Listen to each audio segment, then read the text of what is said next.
Good morning. This is English 8 for Wednesday. So I hope you're having a great morning. I don't know if this is the first class you chose to take or if it's later in the day. Hopefully you are getting up and getting things done, guys. Be productive during this time at home. Don't be a slacker.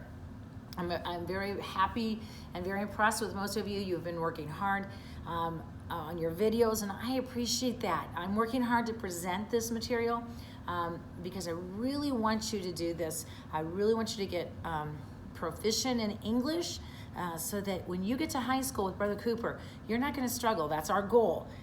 So we were on a good track of getting the book completed and having a really good understanding. I don't want to lose that momentum just because we're not in class together. You know, God's been really good to us. If this had happened, even 10 years ago, we would not have had the same ability to get these videos to you to keep your education going. And though you're thinking, oh, I'm starting at school and I'm kind of over these videos, guys, don't be like that. Make sure that you stay focused with what God has for you. I don't know what it is God's trying to teach you.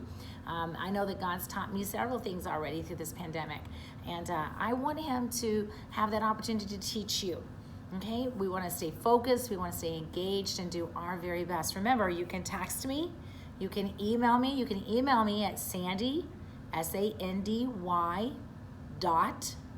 .Turner, TURNER, at cbshammond.com. Okay, so just Sandy.Turner at CBS, City Baptist Schools, cbshammond.com. Okay, and you can email me, and a lot of times I see the emails even faster than I see the text, just because of recording and because I'm working on forms and trying to get out all these worksheets and quizzes to you.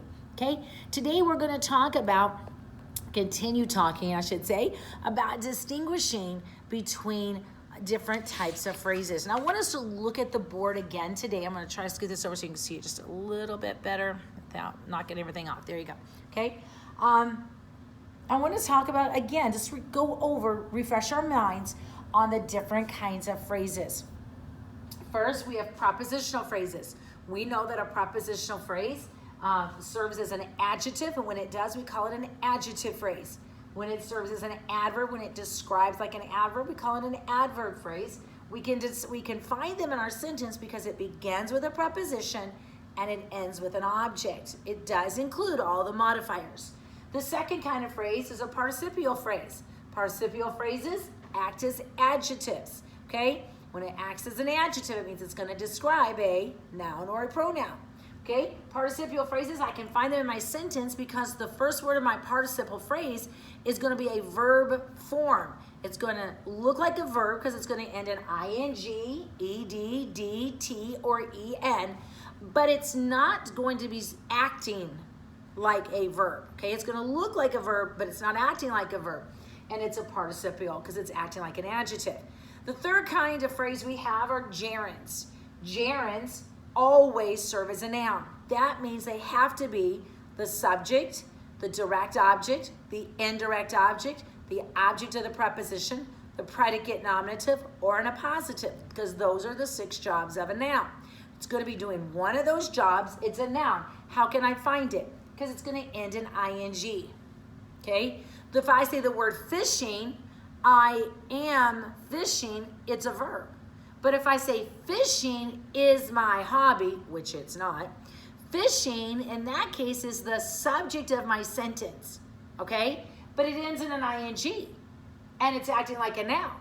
So if I say fishing at the creek is my hobby, fishing at the creek is my gerund phrase, okay?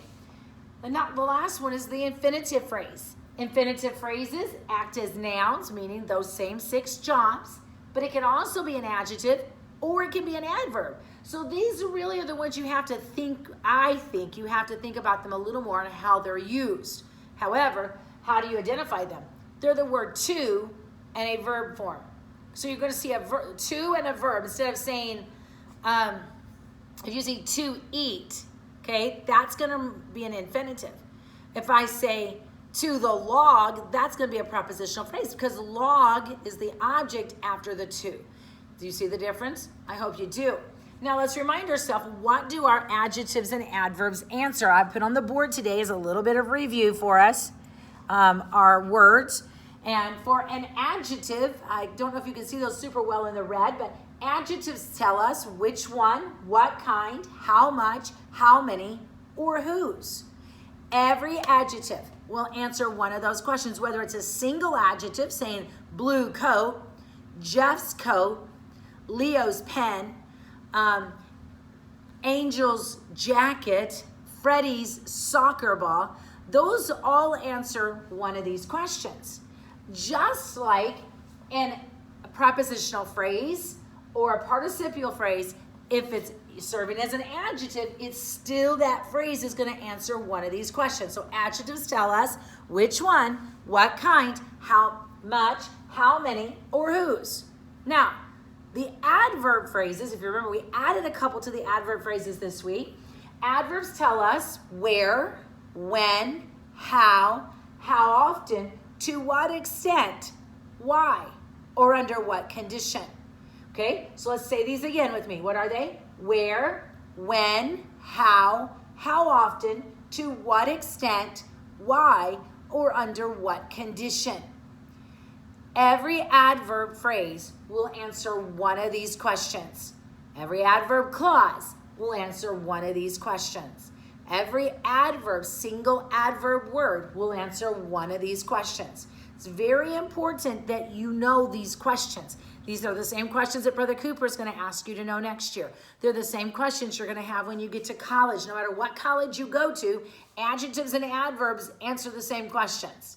Okay? If you go to med school to be a medical doctor, if you're in seminary because you're studying to be a pastor, if you are in business school because you're studying to be a computer analyst, doesn't matter. Adjectives and adverb questions won't change with your field. You need to know those. Let's look at exercise C on page 202. Exercise C. It wants us to underline each participle, gerund, or infinitive phrase. Now let's think about those. Participles are going to end in an ing, ed, dt, or en. The first word of it will be. Okay? A gerund is going to end in an ing, and an infinitive is going to be a to plus a verb form. They want us to underline those. They also want us to circle prepositional phrases. Okay, now they remind you here that prepositional phrases can be inside other phrases. In other words, I can have a participial phrase that's this long, and inside it, it has a little tiny prepositional phrase. We can do that. So we have to pay close attention. Now, you and I have kind of gotten in the habit of always finding our prepositional phrases first. We're going to do that because I think it'll still help you. Look at number 1. Raining for only 9 days, Lady Jane Grey had the shortest reign of any English monarch. What prepositional phrase do you see? For only 9 days. Circle that. Also, what? For any English monarch. Circle that. Now, let's go back. We could have a participle, an infinitive, or a gerund in here. So I'm going to look for a word that looks like a verb. Maybe it ends in an ing or ed, but it's not acting like the verb. Do you see one of those? Sure. Raining for only 9 days. Underline that entire phrase. Raining for only 9 days. Raining for only 9 days is an adjective phrase. Okay? Inside that phrase, we have for only 9 days, which is our adverb. Okay? Raining for only 9 days describes which Lady Jane Grey? The one that was reigning for only 9 days. Okay? For only 9 days tells us how long did she reign. Okay? Now, we also circled of any English monarch. Of any English monarch. Is that an adjective? Or is that an adverb? Or is that a noun? Hopefully you said it was an adjective. And it is. It's an adjective describing the word reign. R-E-I-G-N is like the rule of a king or a queen. Look at number 2. Manipulated by those around her, Lady Jane had been tricked into accepting the crown. Okay? First, we're going to circle our prepositional phrases because that seems to help us the most. What do we have? By those around her into accepting the crown. Now, let's go back and look for participles, infinitives, and gerunds. The word manipulated. That can be a verb, but it's not a verb here. It's the beginning of our phrase. Manipulated by those around her. Who or what had been manipulated by those around her? Lady Jane Grey. So that entire phrase, manipulated by those around her, is an adjective. The whole thing is an adjective. You should have underlined it and wrote adjective above it. Now let's look at the 2 prepositional phrases. Around her describes what or who? Does it tell us which one, what kind, how much, how many, or whose? Or does it tell us where, when, how often, to what extent, why, or under what conditions? It tells us which ones, those around her. Around her describes those. So around her is an adjective, okay? By those. By those tells us what? How she was manipulated. She was manipulated by those around her. So the by those is an adverb, okay? Continuing that sentence, Lady Jane had been tricked into accepting the crown. Into accepting the crown is a prepositional phrase, and that is true. How is into accepting the crown used? It's used as an adverb telling us how she had been tricked into accepting the crown. Okay? Now, look at your prepositional phrase. Into is our preposition. And some of you might have said crown was our object. The problem with that is the word accepting. Accepting is not going to be an adjective. Okay? So accepting the crown is actually it is a phrase in of itself, so we need to underline it.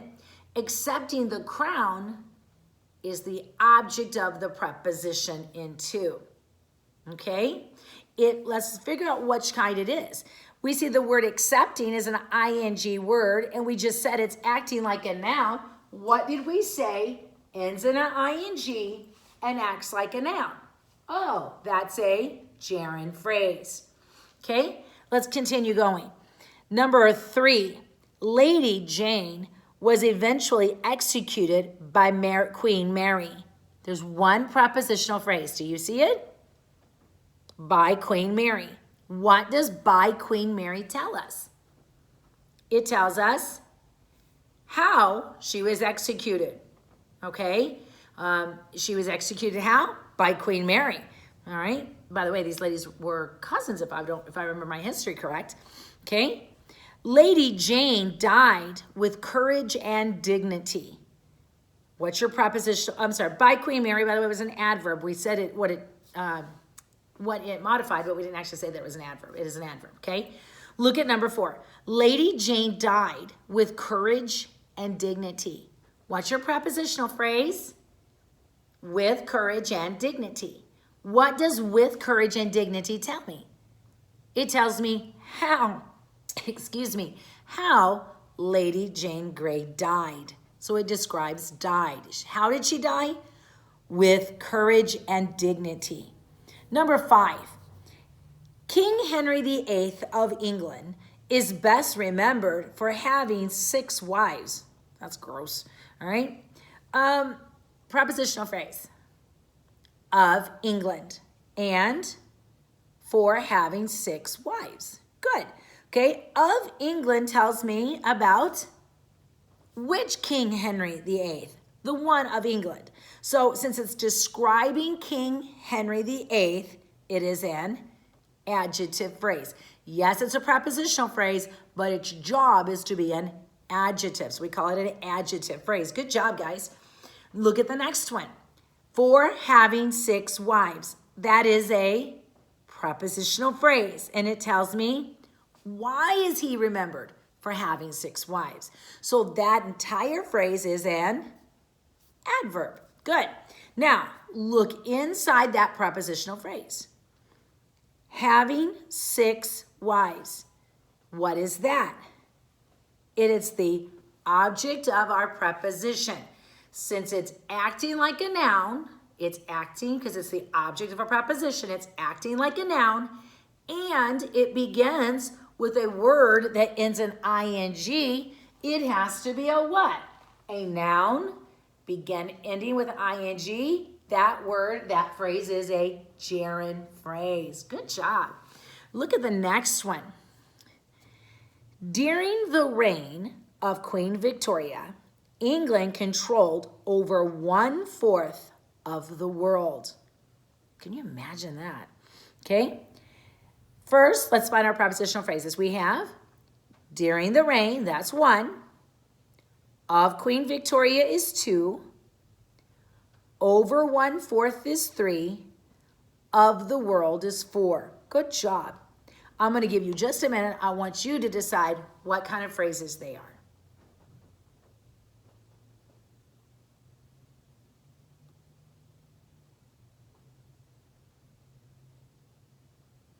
Okay, let's look at it. During the reign tells us when. Okay, when did England control? So that's an adverb. Okay, of Queen Victoria tells us whose reign. It was Queen Victoria's reign. So of Queen Victoria is an adjective.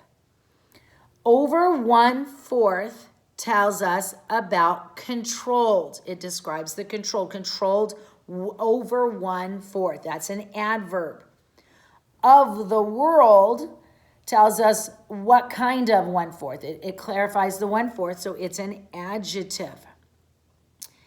Number 7, Catherine the Great of Russia believed that opening universities and schools would help her people. Okay, find your prepositional phrases. You found of Russia, and that's it. It's not the only phrase in our sentence, though. I'm going to give you a hint. Find your clause. Find your subordinate conjunction that's going to help you say, oh, wait, there's a clause here.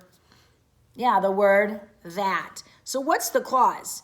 That opening universities and schools would help her people. Put brackets around that just to help you visualize it. That's a dependent clause. Okay, let's go back and look at the prepositional phrase first. Of Russia tells us which Catherine the Great. There's more than one. Okay, so this Catherine the Great is the one of Russia, so that is an adjective phrase. Okay, now look at your clause. That opening universities and schools would help her people. Okay, what's the verb? Would help. Who or what would help? Opening universities and schools. Underline opening universities and schools. This is our what? It's the subject of our clause, correct? Okay, since it's the subject of our clause and it begins with a word that ends in an ing, it's acting like a noun.